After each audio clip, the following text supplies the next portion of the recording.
Class 11 applied maths का quantitative aptitude का question करेंगे टाइम एंड वर्क से। A can do a piece of work in 40 days. A किसी काम को 40 डेज में कर सकता है। He works at it for 8 days and then B finishes the remaining work in 16 days. A उस काम को 8 दिन में करता है, 8 दिन के लिए करता है और फिर बचे हुए काम को बी खत्म करता है 16 दिन में, 16 डेज में। How long will they take to complete the work if they do it together? वो दोनों अगर मिलके काम करें तो इस काम को कितने दिन में खत्म कर पाएंगे। अगर ए का काम दिया है कि वो 40 डेज में कर सकता है, अगर हमें पता चल जाए कि बी उसी काम को कितने दिन में करता है, तो दोनों के एक दिन का काम निकालने के बाद उसको प्लस करके हम निकाल पाएंगे कि दोनों मिलके कितने दिन में वो काम को खत्म कर पाएंगे। लेकिन हमें बी का नहीं पता, बट हमें इतना पता है कि ए ने कुछ दिन के लिए काम किया और बचे हुए काम को 16 दिन में बी ने किया। तो उसके बेसिस पे हम निकालेंगे कि अगर बी उस बचे हुए काम को 16 दिन में कर पाता है तो पूरे एक काम को कितने दिन में कर पाएगा, उसके बेस पे हम निकालेंगे। तो सबसे पहले ए एक काम को 40 डेज में कर सकता है, तो 40 डेज वो लेता है एक काम को करने में, तो एक दिन का काम उसका होगा 1/40। तो हम यहाँ पे लिखेंगे कि part of the work done by A in 1 day, एक दिन में वो काम करता है 1/40। तो हमें निकालना है कितना काम बी ने किया, तो बचे हुआ काम निकालना है।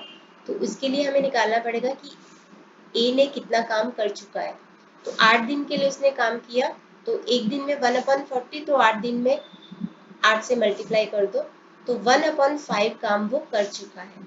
अब बचा हुआ काम कितना है, रिमेनिंग वर्क इज, टोटल काम है 1, जिसमें से 1/5 ए कर चुका है। तो एलसीएम लेके हम निकाल लेंगे बचा हुआ काम कितना है, 4/5, जिसको कि बी कर सकता है 16 डेज में। तो B can complete 4/5 work in 8 days. तो पूरे काम को करने में कितना टाइम लगाएगा, पूरे एक काम को करने में 8 × 5/4। तो इसके बेसिस पे हमें पता चल जाएगा 20 दिन लगाएगा। यहाँ पे 16 डेज है, सॉरी 16 डेज है, तो यहाँ पे आ जाएगा 16 और यहाँ पे आ जाएगा 4, तो 20 दिन लगाएगा। 20 दिन लगाएगा उसी काम को करने में। ए उस काम को 40 डेज में करता है, बी उसी काम को 20 दिन में करता है, तो दोनों का एक दिन का काम निकाल लेते हैं। तो part of the work done by A and B in 1 day, 1/40 A का एक दिन का काम है, क्योंकि B उसी काम को 20 दिन में कर लेता है, तो एक दिन में कितना करेगा 1/20, तो 1/20।